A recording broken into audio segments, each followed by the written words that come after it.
வணக்கம் மக்களே. நம்ம கார்த்திக் கதையில நவம்பர் 11 என்ன நடக்க போகுது அப்படிங்கறத பத்தி தாங்க இந்த வீடியோல இப்ப நம்ம பார்க்க போறோம். இந்த வீடியோவுக்கு மறக்காம லைக் பண்ணிக்கோங்க. நீங்க லைக் பண்றதுதான் எங்களுக்கு அடுத்து வீடியோ போடுறதுக்கு ரொம்பவே இன்ட்ரெஸ்டிங்கா இருக்கும். ஸோ மறக்காம லைக் பண்ணிட்டு இந்த வீடியோவை பாருங்க.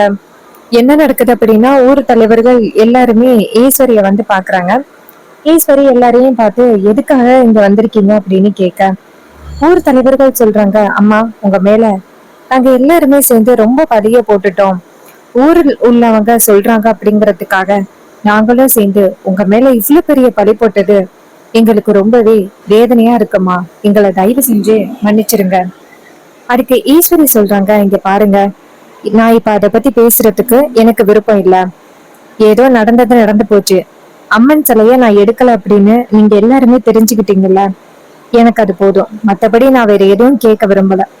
இது கேட்டதும் ஊர் தலைவர்கள் சொல்றாங்க, அம்மா இன்னும் 2 நாளையில கோவில் கும்பாபிஷேகம் நடக்க போகுது.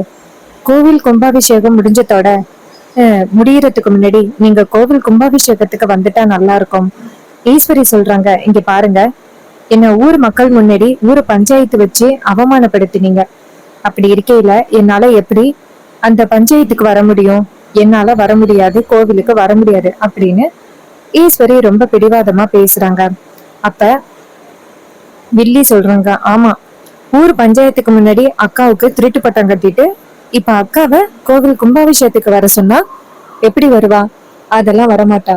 நீங்க தேவையில்லாம இங்க இருந்துகிட்டு டயத்தை வேஸ்ட் பண்ணாம இந்த இடத்த விட்டு கிளம்புங்க அப்படின்னு. அப்ப ஊர் தலைவர்கள் ஈஸ்வரிய பார்த்து, அம்மா நீங்க கண்டிப்பா கும்பாபிஷேகத்துக்கு வருவீங்க அப்படிங்கிற நம்பிக்கையோட நாங்க இந்த இடத்த விட்டு போறோம். அதுக்கு ஈஸ்வரி சொல்றாங்க, இங்க பாரு, அதுக்கெல்லாம் வாய்ப்பே கிடையாது. எல்லாரும் இந்த இடத்த விட்டு கிளம்பலாம் அப்படின்னு. ஊர் தலைவர்கள் அந்த இடத்துல இருந்து கிளம்புறாங்க. அப்ப ஈஸ்வரி கோவமா அந்த இடத்துல இருந்து போக, அப்ப வில்லி எல்லாரையும் பார்த்து, என்ன எல்லாரும் பாத்துக்கிட்டு இருக்கீங்க? அக்கா அக்கால எப்படியாவது மாத்தி கோவில் கும்பாபிஷேகத்துக்கு கூட்டிட்டு போயிடலாம் அப்படின்னு எல்லாரும் நினைச்சுக்கிட்டு இருக்கீங்களா? அக்கா வர்றதுக்கு வாய்ப்பே கிடையாது அப்படின்னு சொன்னதும் அதுக்கு நம்ம ஹீரோ சொல்றாரு, இங்க பாருங்க, எப்படியும் நான் அத்தைய மனசு மாத்தி கோவில் கும்பாபிஷேகத்துக்கு கூட்டிட்டு வந்துருவேன். அப்ப வில்லி சொல்றாங்க, இந்த வாட்டி உன்னால எதுவும் பண்ண முடியாது அப்படின்னு சொல்லிட்டு அந்த வில்லி அந்த இடத்துல இருந்து போறாங்க. அப்போ ராஜா சொல்றாரு, மாப்பிள என்ன மாப்பிள இது? ஈஸ்வரி இப்படி கோவத்தோட பேசிட்டு போறா. நடந்த பிரச்சனையால ஈஸ்வரிக்கு இன்னும் கோவம் அதிகமாயிருச்சு. அதனால கண்டிப்பா ஈஸ்வரி வரத்துக்கு வாய்ப்பே இல்லை மாப்பிள. இப்போ என்ன பண்றது? அதுக்கு ஹீரோ சொல்றாரு, மாமா எப்படியாவது அத்தைய மனசு மாத்தி கூட்டிட்டு போயிடலாம். நீங்க எல்லாரும் நம்பிக்கையோட இருங்க. இது கேட்டதும் ராஜாவும், சரிங்க மாப்பிள, நீங்க ஒருத்தர் மட்டும்தான் எங்களுக்கு கடைசி நம்பிக்கை. கண்டிப்பா வந்துட்டு ஈஸ்வரி ஒத்துப்பா அப்படிங்கிற நம்பிக்கையோட நாங்க இந்த இடத்த விட்டு போறோம் அப்படின்னு சொல்லிட்டு அந்த இடத்துல இருந்து போறாங்க. அவங்க போனதும் நம்ம ஹீரோ என்ன பண்றாருன்னா, நேரா நம்ம ரேவதி இருக்காங்கல்ல, அவங்க கிட்ட உங்ககிட்ட ரொம்ப முக்கியமான விஷயம் பேசணும் அப்படின்னு சொல்லிட்டு ரூமுக்கு போறாரு. அங்க போனதும் ரேவதி கேக்குறாங்க, என்ன முக்கியமான விஷயம்? அப்ப ஹீரோ சொல்றாரு, சரி, சின்னத்தை வந்துட்டு கரெக்டா அந்த முத்து சிவனாண்டி கிட்ட ஃபோன் பேசுனது உண்மையா? ரேவதி சொல்றாங்க, ஆமா, அவங்க 2 பேருக்கிட்டையும் தான் சித்தி இந்த பொறுப்பை ஒப்படைச்சிருக்காங்க, சிலையை எடுத்துட்டு வர சொல்லி. அப்ப ஹீரோ சொல்றாரு, சரி ஓகே, ஒரு கன்ஃபார்ம் பண்ணிக்கிறதுக்காக தான் கேட்டேன். அப்ப ரேவதி கேக்குறாங்க, சரி அப்படின்னு சொல்லிட்டு அதுக்கப்புறம் வீட்டில் உள்ள எல்லாருமே ஒரு இடத்துல உட்காந்துருக்காங்க. அப்போ நம்ம ரேவதி என்ன பண்றாங்கன்னா, அவங்க அம்மா கிட்ட போயிட்டு, அம்மா இது மாதிரி எனக்கு குழந்தை பிறந்துச்சுன்னா நீங்க என் குழந்தைக்கு என்ன பேர் வைப்பீங்க அப்படின்னு. அதுக்கு ஈஸ்வரி சொல்றாங்க, ஆம்பளை பிள்ளை பிறந்தா சக்தின்னும் பொம்பளை பிள்ளை பிறந்தா என் அம்மா பேர் வைக்கணும்னு எனக்கு ஆசை. அப்ப ரேவதி சொல்றாங்க, அப்படியாம்மா, அப்படியே வச்சிடலாம். அப்ப மயிலு கேக்குறாரு, என்னம்மா ரேவதி, பேரெல்லாம் வைக்கணும்னு சொல்றீங்க, என்னம்மா அது அப்படின்னு. அதுக்கு ரேவதி சொல்றாங்க, ஒன்றும் இல்லம்மாம்மா, சும்மா தான் கேட்டேன் அப்படின்னு. அப்ப மயிலு சொல்றாரு, நடக்கட்டும் நடக்கட்டும் அப்படின்னு. அப்புறம் ஹீரோ நேரா ரேவதியை பார்த்து, உன்கிட்ட கொஞ்சம் பேசணும் அப்படின்னு சொன்னதோட ரேவதியும் நேரா ரூமுக்கு போறாங்க. அங்க போனதும் நம்ம ஹீரோ கேக்குறாரு, எதுக்கு நீ அத்தை கிட்ட அப்படி கேட்ட? அப்ப ரேவதி சொல்றாங்க, இல்ல, கோவில் கும்பாபிஷேகம் முடிஞ்சதோட நீங்க எப்படியும் வந்துட்டு அம்மா கிட்ட உண்மையை சொல்லிடுவீங்க. அம்மா கண்டிப்பா நம்ம 2 பேரையும் இல்ல உங்களை வீட்டை விட்டு அனுப்புவாங்க. நீங்க இல்லாத இடத்துல நான் கண்டிப்பா இருக்க மாட்டேன். நானும் சேர்ந்து உங்க கூட வந்துருவேன். அதான் ஒருவேளை நமக்கு குழந்தைல பிறந்தா அதான் பேர் வைக்கிறதுக்காக கேட்டேன். இது கேட்டதும் ஹீரோ சொல்றாரு, அப்படியா? சரி சரி, நீ கவலைப்படாத. அத்தையை எப்படியாவது சமாதானப்படுத்திடலாம். அதுக்கு ரேவதி சொல்றாங்க, இவ்வளோ நாள் இந்த வீட்டில் இருந்தும் அம்மாவோட கோவத்தை பத்தி உங்களுக்கு இன்னும் தெரியலையா? அம்மா கண்டிப்பா வந்துட்டு ஒத்துக்கவே மாட்டாங்க. அதுக்கு ஹீரோ சொல்றாரு, ரேவதி நீ வருத்தப்படாத, நான் பாத்துக்கிறேன் அப்படின்னு. அப்ப அவங்க சொல்றாங்க, சரிங்க அப்படின்ட்டு. அதுக்கப்புறம் ஹீரோ வெளியில வராரு. அப்போ மயிலு நேரா ஹீரோ கிட்ட, சகல என்ன சகல, உங்க முகமே சரியில்லை. அப்ப ஹீரோ சொல்றாரு, வாங்க ஒரு நிமிஷம் அப்படின்னு மாடிக்கு கூட்டிட்டு போறாங்க. அங்க போனதும் நம்ம ஹீரோ கேக்குறாரு, "அஹ், என்னாச்சு?" மயிலு கேக்குறாரு ஹீரோ கிட்ட, சகல என்னாச்சு அப்படின்னு. அதுக்கு ஹீரோ சொல்றாரு, இது மாதிரி ரேவதி வந்துட்டு ரொம்ப வருத்தப்படுறான். ஒருவேளை நான் உண்மை சொல்லிட்டேன்னா கண்டிப்பா வந்துட்டு அத்தை வந்து என்னை வீட்டை விட்டு அனுப்பிடுவாங்க. அப்ப ரேவதியும் சேர்ந்து என் கூட வரேன் அப்படின்னு சொல்றா. இதனால அத்தை என்ன பண்ண போறாங்களோ தெரியல. அதுக்கு மயில சொல்றாரு, சகல நாங்க உங்களை அந்த அளவுக்கு சுலபமா விட்டுற மாட்டோம் சகல. அத்தை கிட்ட நாங்க எப்படியாவது பேசுறோம். அப்ப ஹீரோ சொல்றாரு, நீங்க எல்லாரும் எந்த அளவுக்கு பேசினாலும் கண்டிப்பா அத்தை ஒத்துக்கிறதுக்கு வாய்ப்பே இல்லை. ஏன்னா அத்தை அந்த அளவுக்கு வெறுப்போட இருக்காங்க. எப்படியாவது உண்மையை நிரூபிச்சிடலாம், பாட்டி மேல எந்த தப்பும் இல்லை அப்படின்னு நிரூபிக்கலான்னு நினைச்சாலும் அதற்கான ஆதாரம் எதுவுமே நம்ம கையில கிடைக்க மாட்டேங்குது. அப்படி கிடைச்சிருந்தா இன்னரும் நான் எப்படியாவது வந்துட்டு அத்தை கிட்ட சொல்லி உண்மையை நிரூபிச்சிருப்பேன், பாட்டி மேல எந்த தவறும் இல்லை அப்படின்னு. அப்ப மயிலு சொல்றாரு, ஆமா சகல, அந்த சண்முகத்தோட ஃபோன் கூட இன்னும் எங்க இருக்கு அப்படின்னு நம்மளால கண்டுபிடிக்க முடியல. அப்படி கண்டுபிடிச்சிருந்தா கூட இன்னரும் ஒரு முடிவு பண்ணியிருக்கலாம். அப்ப ஹீரோ சொல்றாரு, ஆமா அப்படின்ட்டு. அதுக்கப்புறம் நம்ம பாட்டியை காமிக்கிறாங்க. பாட்டி வந்துட்டு நேரா வீட்டுக்கு போனதோட அங்க தீபவதி இருக்காங்கல்ல, அவங்க பாட்டிக்கிட்ட வந்துட்டு, என்னாச்சும்மா, அம்மன் சிலையா காணோம் அப்படின்னு எல்லாரும் பேசிக்கிட்டாங்க, என்னாச்சு? அதுக்கு பாட்டி சொல்றாங்க, அதெல்லாம் ராஜா தம்பி இருக்கான்னு என் பேரன், அவன் கண்டுபிடிச்சு கொண்டுட்டு வந்துட்டான். அப்ப தீபவதி சொல்றாங்க, அப்படியா பாட்டி? அவர் ரொம்பவே திறமையானவரா இருப்பாரு போல. அம்மன் சிலைய ஒரு நாள் நைட்டுக்குள்ள கண்டுபிடிச்சு கொண்டுட்டு வந்துட்டாரு. அதுக்கு பாட்டி சொல்றாங்க, ஆமா, என் பேரன் ரொம்பவே திறமையான ஆளு தெரியுமா? எவ்வளோ சூப்பரா அம்மன் சிலையை கண்டுபிடிச்சு கொண்டுட்டு வந்துட்டான். நான் கடைசி நேரத்துல அந்த குழிக்குள்ள இறங்க போனேன். அந்த நேரத்துல பாட்டி அப்படின்னு சொல்லி எப்படி என்னை காப்பாத்திட்டான் பாத்தியா?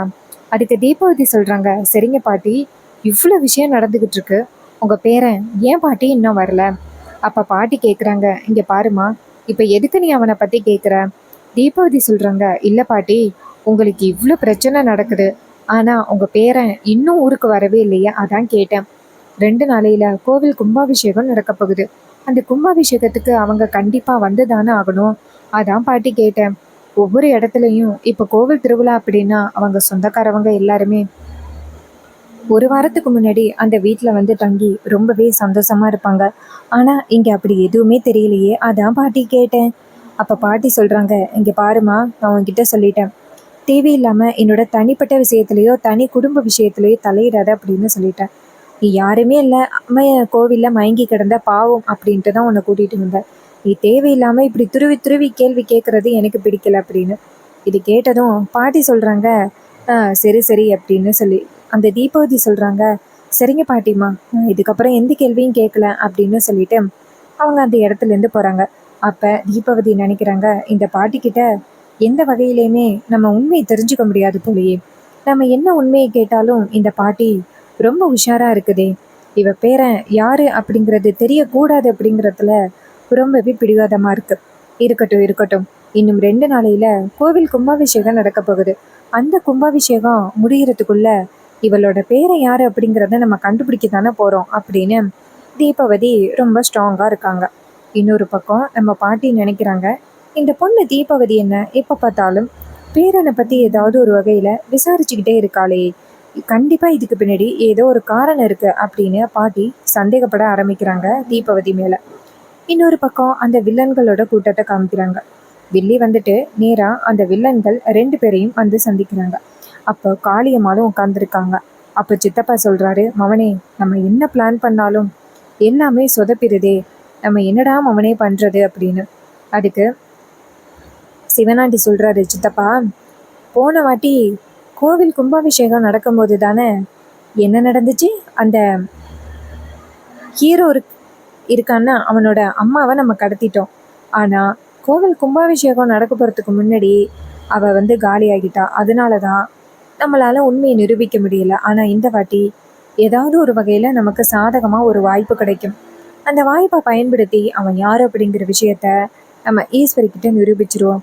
அதுக்கப்புறம் ஈஸ்வரி தானாகவே அவனை வீட்டை விட்டு துரத்திடுவா.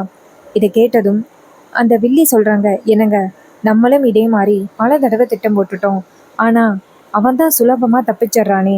அதுக்கு முத்து சொல்கிறாரு, இங்கே பாருமா மருமகளே, இந்த வாட்டி அவன் தப்பிக்கிறதுக்கு வாய்ப்பே கிடையாது, நீ கவலைப்படாத.